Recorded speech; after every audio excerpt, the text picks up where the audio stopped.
नमस्कार, KP news 24/7 में आपका स्वागत है। मैं अश्विनी आपके साथ। आइए एक नजर डालते हैं अब तक के मुख्य समाचारों पर। हुक्राना बी गांव में किसानों का गन्ना जल गया। उन किसानों को शैलेंद्र बेलदाले ने दिया आर्थिक सहायता दिलाने का आश्वासन। कर्नाटक में ट्रांसजेंडर लोगों ने खोली कैंटीन, शुरू की नई जिंदगी। कर्नाटक कांग्रेस 16 फरवरी से गारंटी कार्ड के साथ मतदाताओं के दरवाजे पर देगी दस्तक। अमेरिका के बराबर होगा भारत का रोड इंफ्रास्ट्रक्चर, नितिन गडकरी का वादा। पीएम मोदी ने किया दिल्ली दौसा लालासोर सेक्शन का लोकार्पण। मौलाना अरशद मदनी बोले अल्लाह और ओम एक, बयान से जमीयत उलेमाए हिंद के मंच पर हंगामा, कई धर्मगुरु लौटे।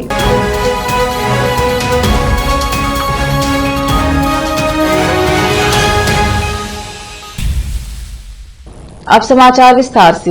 बेदर दक्षिण विधानसभा क्षेत्र के हुक्राना बी गांव के संगप्पा चटनली और संजीव कुमार कोलारे के खेत में हाल ही में शॉर्ट सर्किट से गन्ना पूरी तरह से जल गया। गांव का दौरा करने पहुंचे केएसआईडीसी के अध्यक्ष डॉक्टर शैलेंद्र बेलदाले ने कहा कि सरकार प्रभावित किसानों को आर्थिक मदद उपलब्ध कराएगी। इस अवसर पर मंडल अध्यक्ष राजा रेड्डी शाहबाद, सुरेश माशेट्टी, ग्राम पंचायत उपाध्यक्ष गोपाल रेड्डी, घालप्पा चटनली महासचिव चंद्रैया स्वामी, संजू कुमार कोली, षणमुखप्पा शेखपुरा, गांव के नेता व पार्टी कार्यकर्ता उपस्थित रहे।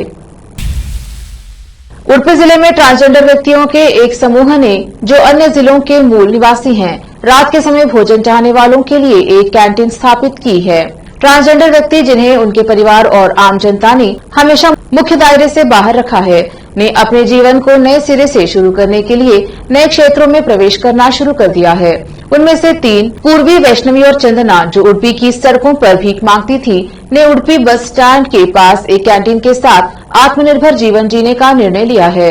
वे रात 1 बजे से सुबह 7 बजे तक अपनी कैंटीन चलाते हैं, जब शहर में खोए हुए यात्रियों को भोजन की तलाश में भटकना पड़ता है। विधानसभा चुनाव से पहले भाजपा सरकार के खिलाफ अपने अभियान में बदलाव करते हुए कांग्रेस 16 फरवरी से कर्नाटक में सभी घरों का दौरा करने और अपने वादों के लिए गारंटी कार्ड पेश करने के लिए नॉक द डोर कार्यक्रम शुरू कर रही है। पार्टी ने अभियान के लिए अपने सभी नेताओं और कार्यकर्ताओं को मैदान में उतारने की योजना बनाई है, जिसके 10 मार्च तक समाप्त होने की उम्मीद है। 200 यूनिट मुफ्त बिजली और परिवार की महिला मुखिया को 2000 रूपए प्रति माह देने के अपने वादे के बारे में बात करने के लिए जब वे सत्ता में चुनी जाती हैं, वे बोम्बे सरकार के खिलाफ चार्जशीट भी बांटेंगे। तेलंगाना विधानसभा में मंत्री और भारत राष्ट्र समिति के नेता केटी रामाराव ने शनिवार को भाजपा पर निशाना साधा। उन्होंने कहा कि मैं सभी मित्रों से यह सोचने के लिए कहता हूं कि अगर राज्य इन अराजक तत्वों के हाथों में आ गया तो क्या होगा। मैं तेलंगाना के लोगों से अनुरोध करता हूं कि वे राज्य को इन लोगों के हाथों में न जाने दें। उन्होंने कहा कि कल एक आदमी ने कहा कि वह प्रगति भवन को तोड़ देगा और अब दूसरा कह रहा है कि वह सचिवालय को गिरा देगा। हम शिलान्यास की बात करते हैं, जबकि वे कब्र खोदने की बात करते हैं। महाराष्ट्र की शिंदे सरकार के खिलाफ शिवसेना उद्धव गुट नेता संजय राउत एक बार फिर मुखर हुए हैं। उन्होंने कहा है कि सुप्रीम कोर्ट में सरकार के खिलाफ चल रहे मामले में सच्चाई की ही जीत होगी। संजय राउत का यह बयान सुप्रीम कोर्ट में दाखिल अयोग्यता याचिका पर उप मुख्यमंत्री देवेंद्र फडणवीस की टिप्पणी के बाद आया है। दरअसल फडणवीस ने कहा था कि अयोग्यता याचिका के संदर्भ में उच्चतम न्यायालय उनके पक्ष में फैसला सुनाएगा। उन्होंने कहा कि महाराष्ट्र में सत्तारूढ़ एकनाथ शिंदे भाजपा गठबंधन एक वैध सरकार है। उन्होंने आगे कहा, हमने जो किया है वह कानूनी था, संवैधानिक मानदंडों के अनुसार और कानून का ठीक से अध्ययन किया गया था, इसीलिए परिणाम हमारे पक्ष में होगा। प्रधानमंत्री नरेंद्र मोदी देश के सबसे लंबे दिल्ली मुंबई एक्सप्रेसवे सेक्शन के दिल्ली दौसा लालसोट का उद्घाटन करने के लिए दौसा पहुंच गए हैं। मंच पर केंद्रीय मंत्री नितिन गडकरी सहित कई मंत्री मौजूद हैं। पीएम मोदी अब इस एक्सप्रेसवे के पहले खंड का लोकार्पण करेंगे। राजस्थान के मुख्यमंत्री अशोक गहलोत वीडियो कॉन्फ्रेंस के जरिए कार्यक्रम में शामिल हुए हैं। यात्रियों को इस एक्सप्रेसवे पर यात्री सुविधा केंद्र, इलेक्ट्रिक वाहन चार्जिंग स्टेशन, ट्रॉमा सेंटर आदि सुविधाएं भी प्राप्त होंगी। दिल्ली मुंबई एक्सप्रेसवे भारत का सबसे लंबा एक्सप्रेसवे है। इसकी कुल लंबाई 1386 किलोमीटर है।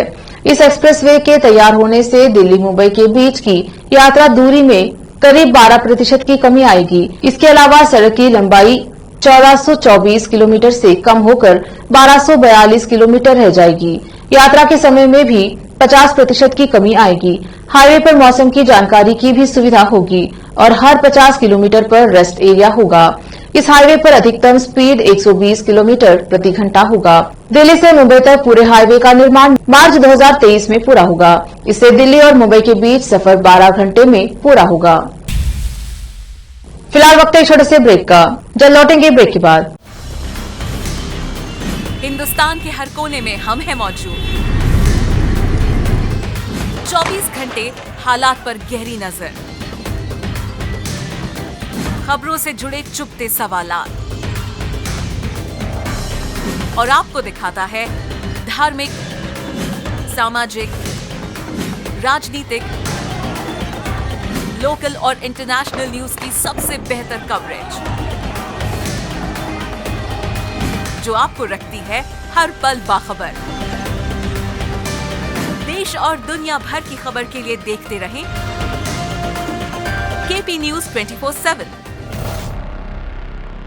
नूर एजुकेशन ट्रस्ट बीदर की ओर से चलाए जाने वाला Noor MEd and BEd college Bidar, recognised by NCTE Delhi and affiliated to Gulbarga University, Gulbarga. Admission are open for the academic year 2022-23. विशेषज्ञ और सक्षम शिक्षकों द्वारा शिक्षा प्राप्त करने के लिए नूर एमएड एंड बीएड कॉलेज में दाखिला लें और शांत वातावरण में शिक्षा प्राप्त करें। बीदर शहर में बेहतर शिक्षा का एकमात्र केंद्र Noor MEd and BEd college, Shahpur gate, Bidar. Phone numbers 9945283920, 8482221297। Break के बाद स्वागत है आपका। देखते हैं आगे के समाचार। प्रधानमंत्री नरेंद्र मोदी ने रविवार को देश के सबसे लंबे दिल्ली मुंबई एक्सप्रेसवे सेक्शन के दिल्ली दौसा लालसोट का उद्घाटन किया। मंच पर केंद्रीय मंत्री नितिन गडकरी सहित कई मंत्रियों की मौजूदगी में पीएम मोदी ने इस एक्सप्रेसवे के पहले खंड का लोकार्पण किया। राजस्थान के मुख्यमंत्री अशोक गहलोत वीडियो कॉन्फ्रेंस के जरिए कार्यक्रम में शामिल हुए। यात्रियों को इस एक्सप्रेसवे पर यात्री सुविधा केंद्र, इलेक्ट्रिक वाहन चार्जिंग स्टेशन, ट्रॉमा सेंटर आदि सुविधाएं भी प्राप्त होंगी। दिल्ली मुंबई एक्सप्रेसवे भारत का सबसे लंबा एक्सप्रेसवे है। इसकी कुल लंबाई 1386 किलोमीटर है। इस एक्सप्रेसवे के तैयार होने से दिल्ली मुंबई के बीच की यात्रा दूरी में करीब 12% की कमी आएगी। इसके अलावा सड़क की लंबाई 1424 किलोमीटर से कम होकर 1242 किलोमीटर रह जाएगी। यात्रा के समय में भी 50% की कमी आएगी। हाईवे पर मौसम की जानकारी की भी सुविधा होगी और हर 50 किलोमीटर पर रेस्ट एरिया होगा। इस हाईवे पर अधिकतम स्पीड 120 किलोमीटर प्रति घंटा होगा। दिल्ली से मुंबई तक पूरे हाईवे का निर्माण मार्च 2023 में पूरा होगा। इससे दिल्ली और मुंबई के बीच सफर 12 घंटे में पूरा होगा।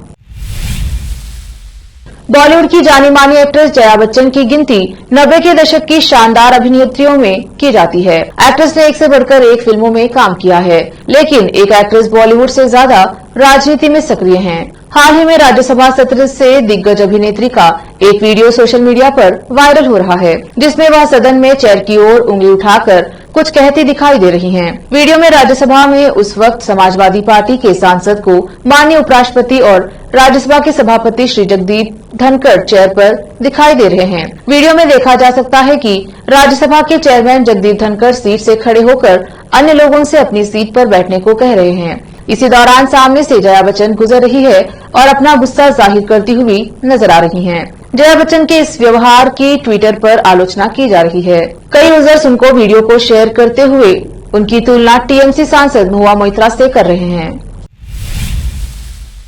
दिल्ली के रामलीला मैदान में जमीयत उलेमा ए हिंद के अधिवेशन में मंच पर हंगामा हो गया। मौलाना अरशद मदनी ने मोहन भागवत की आलोचना की और कहा कि अल्लाह और ओम एक हैं। जमीयत उलेमा ए हिंद के 34वें सत्र में मौलाना अरशद मदनी ने कहा कि आरएसएस के चीफ मोहन भागवत का बयान गलत है। अल्लाह और ओम एक ही हैं। मदनी ने कहा कि हम पहले ही इस देश में पैदा हुए हैं और इसीलिए हम घर लौट आए और सभी मुसलमान भी हिंदू हैं। यह बयान अनपढ़ों जैसा है, जिस पर जैन गुरु लोकेश मुनि ने आपत्ति जताई, जिसके बाद जैन और कई अन्य धर्म गुरु मंच से उतरकर वापस चले गए। मौलाना अरशद मदनी के भाषण के बीच वहां मौजूद जैन गुरु लोकेश मुनि ने मंच पर खड़े होकर विरोध जताया। उन्होंने कहा कि जोड़ने वाले प्रोग्राम में इस तरह की आपत्तिजनक बातें क्यों हो रही हैं। फिर उनके साथ कार्यक्रम में शामिल कई दूसरे धर्मगुरु भी मंच से उतरकर वापस लौट गए। जमीयत उलेमाए हिंद के मौलाना सैयद अरशद मदनी ने कहा कि मैंने बड़े बड़े धर्मगुरुओं से पूछा कि जब कोई नहीं था,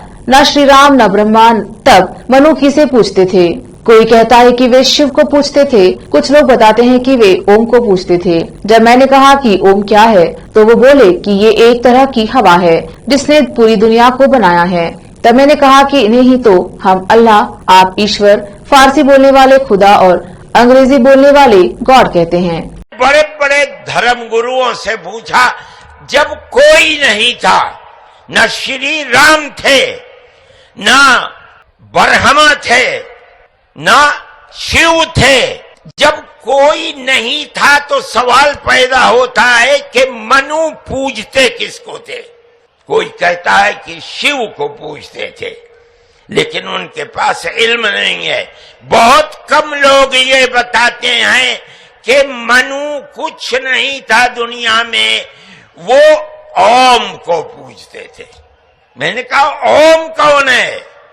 बहुत से लोगों ने कहा कि वो एक हवा है जिनका कोई रूप नहीं है, कोई रंग नहीं है, वो दुनिया में हर जगह है, हवा हर जगह है। उन्होंने आसमान बनाया, उन्होंने जमीन। मैंने कहा कि अरे बाबा, इन्हीं को तो हम अल्लाह कहते हैं, इन्हीं को तो तुम ईश्वर कहते हो, इसी को तो हम अल्लाह कहते हैं। फारसी बोलने वाले खुदा कहते हैं, अंग्रेजी बोलने वाले गॉड कहते हैं। आरजेडी प्रमुख लालू प्रसाद यादव सिंगापुर में गुर्दा प्रतिरोपण कराकर दिल्ली लौट आए हैं। वह शनिवार शाम भारत लौटे। उनकी बेटी मीसा भारती ने दिल्ली में लालू यादव का स्वागत किया। सूत्रों के अनुसार लालू कुछ दिन दिल्ली में अपनी बेटी के साथ रहेंगे। लालू यादव 76 दिनों के बाद दिल्ली वापस आए हैं। वे सिंगापुर के डॉक्टरों के साथ साथ एम्स के डॉक्टरों की देखरेख में रहेंगे। अब वक्त एक और छोटे से ब्रेक का, जल्द लौटेंगे ब्रेक के बाद। हिंदुस्तान के हर कोने में हम हैं मौजूद। 24 घंटे हालात पर गहरी नजर, खबरों से जुड़े चुपते सवालात, और आपको दिखाता है धार्मिक, सामाजिक, राजनीतिक, लोकल और इंटरनेशनल न्यूज की सबसे बेहतर कवरेज, जो आपको रखती है हर पल बाखबर। देश और दुनिया भर की खबर के लिए देखते रहें KP news 24/7। Noor education trust Bidar की ओर से चलाए जाने वाला Noor MEd and BEd college Bidar, recognised by NCTE Delhi and affiliated to Gulbarga University, Gulbarga. Admission are open for the academic year 2022-23. विशेषज्ञ और सक्षम शिक्षकों द्वारा शिक्षा प्राप्त करने के लिए नूर एमएड एंड बीएड कॉलेज में दाखिला लें और शांत वातावरण में शिक्षा प्राप्त करें। बीदर शहर में बेहतर शिक्षा का एकमात्र केंद्र Noor MEd and BEd college, Shahpur gate, Bidar. Phone numbers 9945283920, 8482221297। Break के बाद स्वागत है आपका। देखते हैं देश और विदेश के अन्य समाचार। झारखंड के देवघर जिले में अज्ञात व्यक्तियों के साथ हुई मुठभेड़ में 2 पुलिसकर्मियों की मृत्यु हो गई।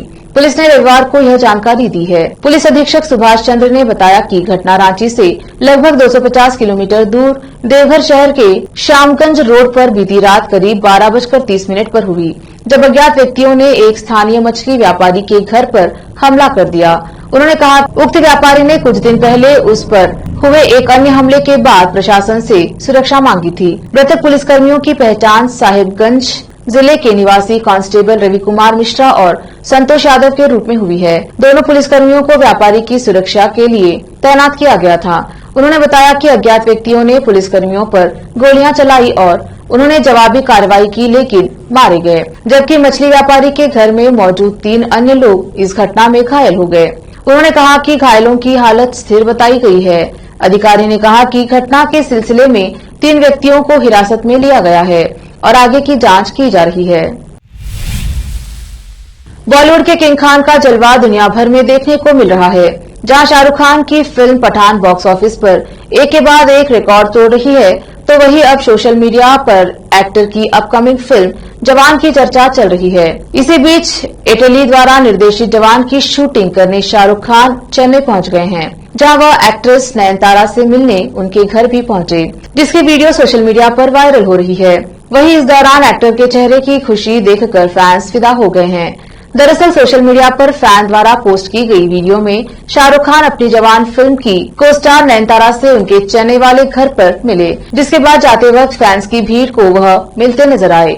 इस दौरान एक्टर के चेहरे पर खुशी देखकर फैंस फिदा हो गए। वीडियो में शाहरुख खान के अलावा एक्ट्रेस नयनतारा भी नजर आ रही हैं। वहीं फैंस की भीड़ भी देखने को मिल रही है। भारत में इलेक्ट्रिक स्कूटरों की मांग काफी तेजी से बढ़ रही है। ओला इलेक्ट्रिक और हीरो इलेक्ट्रिक जैसी कई कंपनियां जिन्होंने अपने स्कूटरों से कमाल कर दिया है, इन सबके बीच हाल ही में लॉन्च हुए एक नए इलेक्ट्रिक स्कूटर ने इन सभी कंपनियों की नाक में दम कर दिया है। स्कूटर की प्रसिद्धि का अंदाजा इसी बात से लगा सकते हैं कि 15 दिन में इसकी बुकिंग 18,600 के पार पहुंच गई है। इस इलेक्ट्रिक स्कूटर का नाम जॉय मीहोस है। यह स्कूटर 5 ऐसी खूबियां बता रहे हैं जिनकी वजह से लोग इसे काफी पसंद कर रहे हैं। Joy e bike Mihos 74 volt 40 ampere hour के बैटरी के साथ आता है। कंपनी का वादा है कि यह एक बार चार्ज करने पर 110 किलोमीटर तक चल सकता है।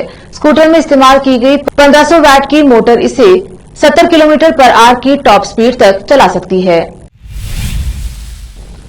आखिर में फिर एक बार देखते हैं मुख्य समाचार। फुकराना बी गांव में किसानों का गन्ना जल गया। उन किसानों को शैलेंद्र बेलदाले ने दिया आर्थिक सहायता दिलाने का आश्वासन। कर्नाटक में ट्रांसजेंडर लोगों ने खोली कैंटीन, शुरू की नई जिंदगी। कर्नाटक कांग्रेस 16 फरवरी से गारंटी कार्ड के साथ मतदाताओं के दरवाजे पर देगी दस्तक। अमेरिका के बराबर होगा भारत का रोड इंफ्रास्ट्रक्चर, नितिन गडकरी का वादा। पीएम मोदी ने किया दिल्ली दौसा लालासोट सेक्शन का लोकार्पण। मौलाना अरशद मदनी बोले अल्लाह और ओम एक, बयान से जमीयत उलेमाए हिंद के मंच पर हंगामा, कई धर्मगुरु लौटे।